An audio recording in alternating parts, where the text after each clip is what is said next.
आमच्या दोघी उमेदवार रक्षाताई आणि स्मिताताई त्यांचा फॉर्म आपण आज भरलेला आहे, त्यांना आपल्याला विजयी करायचं. स्मिताताईंच्या बाबतीमध्ये बोललं जातंय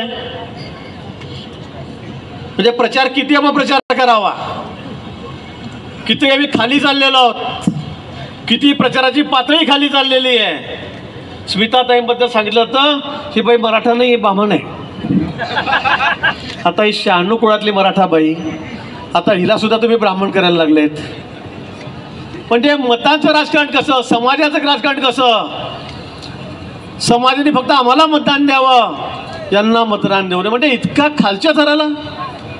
आता स्मिताताईंबद्दल कोण आहे, काय, कुठल्या घटनेला आम्हाला सांगावं लागेल, पण इतक्या खालच्या पातळीवर राजकारण तुम्ही या ठिकाणी करायला लागलेला आहात.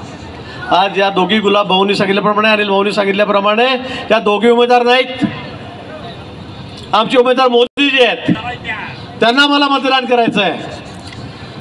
प्रचार करताना काय काय सांगितलं जातं, काय काय बोललं जातं, टोकाचं बोललं जात आहे. काल आमचे संजय राऊत आले, गुलाब भाऊ तुम्ही त्यांचा चांगला समाचार घेतला, मी तसं बोलणार नाही. आपली खरं म्हणजे ती संस्कृतीच नाही. ज्या पद्धतीने हा माणूस बोलतोय, ज्या पद्धतीने राजकारण खालच्या थराला चाललेलं आहे, त्याचा आता म्हणजे विचारही करवत नाही.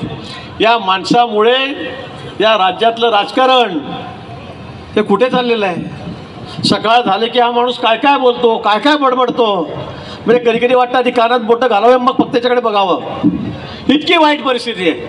आणि म्हणतो काल काय बोलला मी बोलणार नाही, त्याचा उल्लेखही करणार नाही, पण आमच्या दोन्ही कॅन्डिडेटबद्दल, आमच्या दोन्ही भगिनींबद्दल तो जे बोलला ते अतिशय आक्षेपार्ह आहे. या दोन्ही भाडखाऊंना पाडा, हे बोलणं झालं. खरं म्हणजे त्याला जळगावूनच परत जाऊ देता कामा नव्हतो आपण, पण दुपारच्या उन्हामध्ये 2000 लोक घेऊन आले, इथे काय काय बरडले निघून गेले. ही तुमची संस्कृती आहे,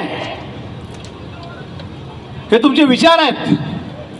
माननीय स्वर्गीय बाळासाहेब ठाकरेचा तुम्ही उच्चार करतात, त्यांचा फोटो लावतात, आणि अशा पद्धतीने महिलांबद्दल काय रे साप आहे का, या बैस बैस बैस काय नाही काय बैस बैस नाही तर मी साप पकडतो बरं, मी येतो इथं, हां मी सर्पमित्र आहे.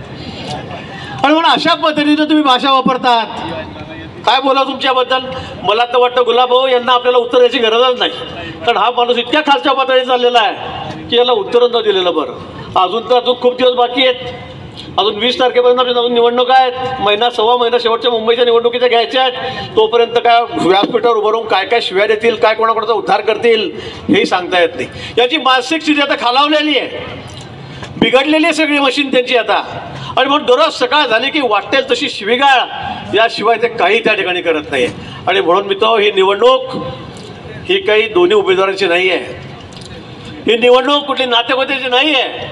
याचं नातं इकडे जास्त आहे, त्याचं नातं भाडगावला आहे, त्याचं नातं पाचोऱ्याला आहे, त्याचं नातं चाळीसगावला आहे. ही काही नातेवाईकांची आहे, ही समाजाची आहे, ही धर्माची निवडणूक आहे. तरी कुठल्याही नातेवाईकाची समाजाची धर्माची निवडणूक नाही, तरी देशाच्या अस्तित्वाची निवडणूक आहे.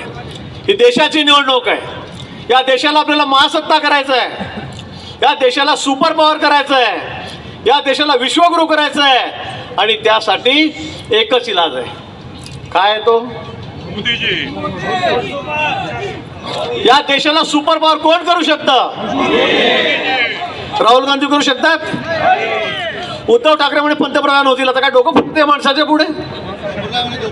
संजय राऊत म्हणले परवा उद्धवजी सुद्धा पंतप्रधान होऊ शकतात. अरे बाबा 2 खासदार तर निवडून आण मग पंतप्रधान हो. शरद पवार पंतप्रधान होऊ शकतात, त्या देशाला सुपर पॉवर करू शकतात. मला वाटतं कोणावर विश्वास ठेवावा या ठिकाणी.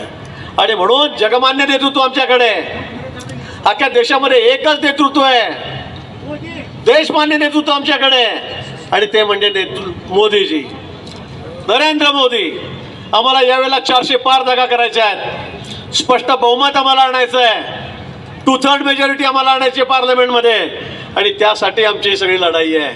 आणि म्हणून मित्र माझी आपल्याला विनंती आहे, भाषण मी जास्त करणार नाही, जास्त वेळ मी या ठिकाणी बोलणार नाही. मान्य देवेंद्रजींना आपल्याला ऐकायचं आहे, पुढे पुन्हा मुंबईला संध्याकाळची सभा त्यांना आहे, लवकर जायचं आहे, म्हणून मी आपला जास्त वेळ घेणार नाही. म्हणून नात्यागोत्याच्या भानगडीत पडू नका, जातीपातीच्या वादात पडू नका, सर्व सोडून फक्त देशाचा विचार करा, फक्त देशाचा विचार करा. गेल्या 10 वर्षामध्ये मोदींनी तो करिश्मा चालवला, सगळ्या जगाला बुरळ पाडली. जगामध्ये नंबर 1चं नेतृत्व कुठेही सर्वे झाला, अमेरिकेत होऊ द्या, रशियाला होऊ द्या, जपानला होऊ द्या, चायनाला होऊ द्या, एकच नाव पुढे येत आहे आणि ते म्हणजे नरेंद्र मोदी.